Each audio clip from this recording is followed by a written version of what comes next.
Most boss fights in Crimson Desert are built around reflexes, dodging, and combo timing. But the fight against Tennibram in Chapter 4 works very differently. At first, it almost feels broken. You attack constantly, yet barely deal any damage. And honestly, the game's own tutorial can make the fight even more confusing.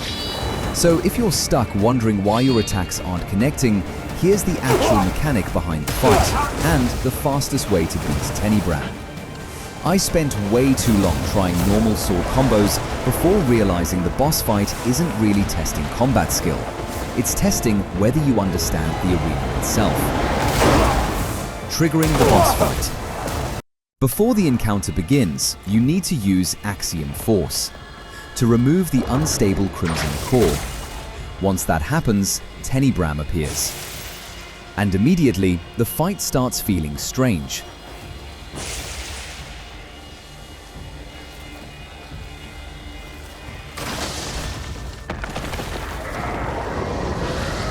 Stop this! No! My work is almost complete! The boss floats high above the arena, completely out of reach of most standard melee attacks. Why most players struggle here?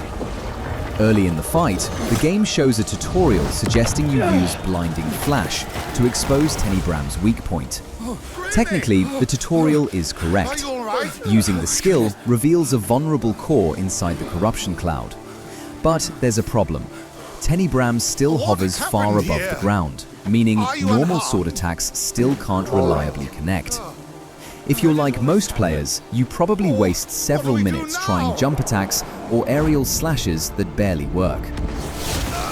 The arena is the real mechanic. The actual solution is hidden in the environment. Look carefully at the center of the arena. There's a massive opening where the dome structure used to be.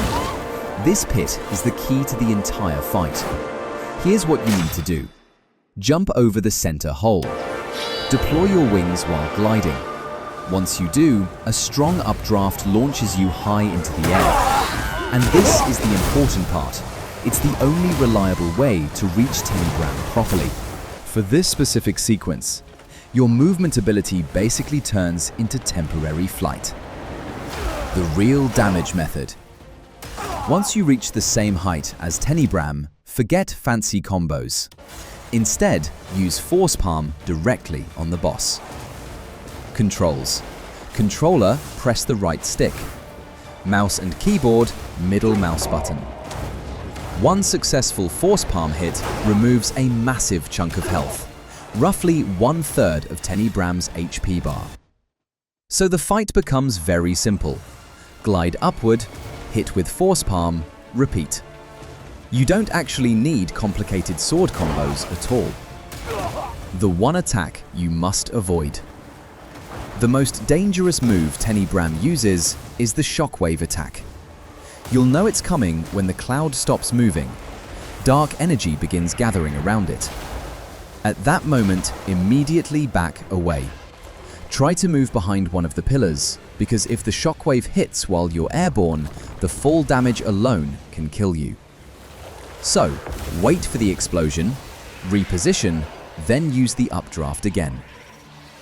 Fastest way to win. Once you understand the mechanic, the fight becomes surprisingly short. Usually, 3 Force Palm hits are enough to defeat Tennibram completely. And after that, the corruption clears, allowing the story to continue normally. So if this boss fight felt confusing at first, don't worry. The solution is much more about understanding the arena than mastering combat. And honestly, Crimson Desert seems to love hiding mechanics like this inside boss encounters. So I'll definitely be covering more boss guides, hidden mechanics, and Chapter 4 tricks very soon.